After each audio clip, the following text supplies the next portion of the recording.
ஓம் ஸ்ரீ குருபியோ நமக. ஓம் ஸ்ரீ மகாபெரியவா சரணம். வரும் ஜூன் 25ஆம் தேதி புதன்கிழமை ஆனி மாதத்துல வரக்கூடிய அமாவாசை.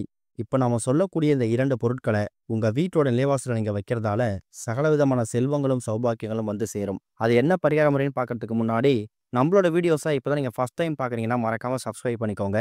தொடர்ந்து இந்த மாதிரி அப்டேட் தெரிஞ்சுக்கிறதுக்கு பக்கத்துல நோட்டிஃபிகேஷன் பெல்லை கிளிக் பண்ணி ஆல் அப்படிங்க செலக்ட் பண்ணிக்கோங்க. இப்ப ஆனி அமாவாசை அன்னைக்கு என்னென்ன பரிகாரம் செய்ய போறோம் அப்படிங்கிற பத்தி தெளிவா தெரிஞ்சுக்கலாம். அமாவாசையில பொதுவா பித்ருக்களுக்கு தர்ப்பணம் கொடுக்கறது, பசுக்களுக்கு தானம் கொடுக்கறது, இது மாதிரி செயல்களை நம்ம அதிகமா செய்வோம். அமாவாசை அப்புறம் பௌர்ணமி இந்த 2 நாட்கள்லயும் பிரபஞ்சத்தோட சக்தி ரொம்ப அதிகரித்து காணப்படுவதா சாஸ்திரங்களை சொல்லப்பட்டிருக்கு.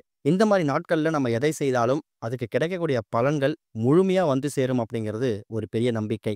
அந்த வகையில ஜூன் மாதம் 25ஆம் தேதி வந்திருக்கக்கூடிய, அதுவும் ஆனி மாதத்துல வரக்கூடிய இந்த சக்தி வாய்ந்த அமாவாசை தினத்துல நாம வழிபாடு செய்யறதுக்கு மறக்கவே கூடாது.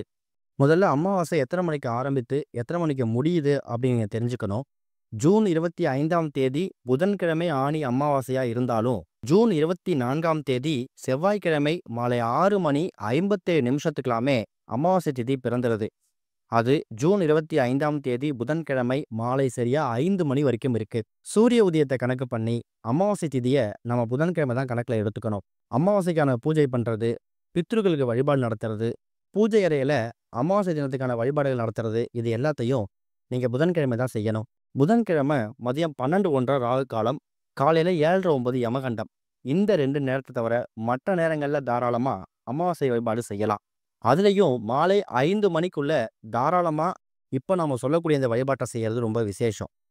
பூஜையில உங்க வேலையெல்லாம் முடிச்சுட்டு, பூஜை முடிச்சுட்டு ஓய்வு நேரங்கள்ல ஒரு 5 நிமிஷம் செலவு பண்ணி இப்ப நாம சொல்லக்கூடிய இந்த பரிகாரத்தை செஞ்சாலே போதும். எல்லா விதமான செல்வங்களும் உங்களுக்கு தானாக வந்து சேரும். பித்ரு சாபம், பித்ரு தோஷம் இது எதுவா இருந்தாலும் அது எல்லாமே நீங்கிடும். அதை விட முக்கியமானது, புதன்கிழமை பொதுவா விநாயகர் வழிபாட்டுக்கு உகந்த நாள்னு சொல்லுவாங்க. இன்னொரு பக்கம் புத்திகாரகன்னு அழைக்கப்படக்கூடிய புதன் பகவானுக்கும் உரிய நாள். இந்த புத்திகாரகன் புதன் பகவான் யாருன்னு கேட்டிங்கன்னா, நம்ம செய்யக்கூடிய வேலை, தொழில் இது எல்லாத்துலேயும் நமக்கு முன்னேற்றத்தை கொடுக்கக்கூடியவர். நமக்கு தொழிலில் போட்டி பொறாமை அதிகமாக இருக்கு, இல்லை உங்களோட போட்டியாளர்கள் மாதிரியே நீங்களும் உங்கள் தொழில் வியாபாரத்தில் திறம்பட செயல்பட்டு நல்ல முன்னேற்றம் ஏற்படும் நினைக்கிறீங்கன்னா தாராளமாக புதன் பகவானை வழிபாடு செய்யலாம். பொதுவாக செவ்வாய் வெள்ளிக்கிழமைகளில் குலதெய்வ வழிபாடு ரொம்ப முக்கியம். அதே மாதிரி அமாவாசை பௌர்ணமி நாட்கள்லையும் குலதெய்வ வழிபாடு செய்யறதால நிறைவான பலன்களை பெற முடியுமா? இன்னொரு பக்கம் உங்க எல்லா வழிபாட்டையும் முடிச்சுட்டு இப்ப நாம சொல்லக்கூடிய இந்த 2 பொருட்களை உங்க வீட்டோட நிலைவாசல நீங்க வைக்கணும். அந்த 2 பொருட்களும் புதன்கிழமைக்கும் அமாவாசைக்கும் உரிய அந்த தெய்வங்களுக்கு ஏற்ற பொருட்கள் தான்.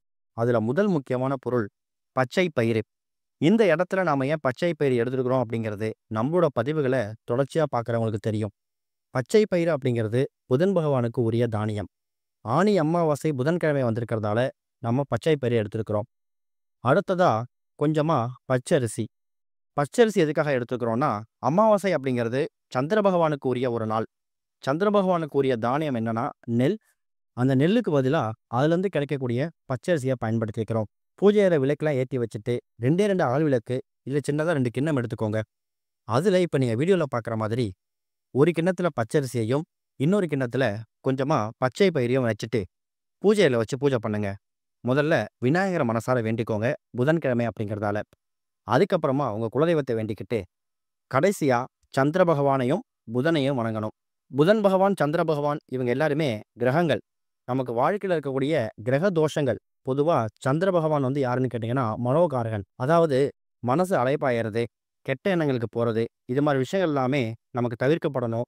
குடும்பத்தில் இருக்கக்கூடிய சண்டை சச்சரவுகள் நீங்கணும். இது எல்லாத்துக்கும் நமக்கு சந்திர பகவானோட அருள் பரிபூர்ணமாக தேவைப்படும்.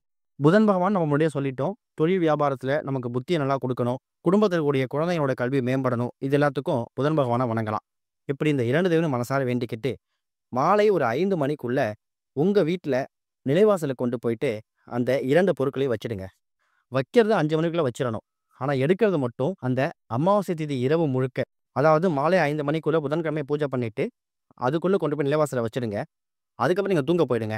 இரவு தூங்க போயிட்டு மறுநாள் வியாழக்கிழமை காலையில் எழுந்திரிச்சு பார்த்தீங்கன்னா அந்த 2 பொருட்களும் உங்கள் நிலைவாசலில் இருக்கும். அதை ஏதாவது எறும்புகள் சாப்பிட்ருக்கலாம்.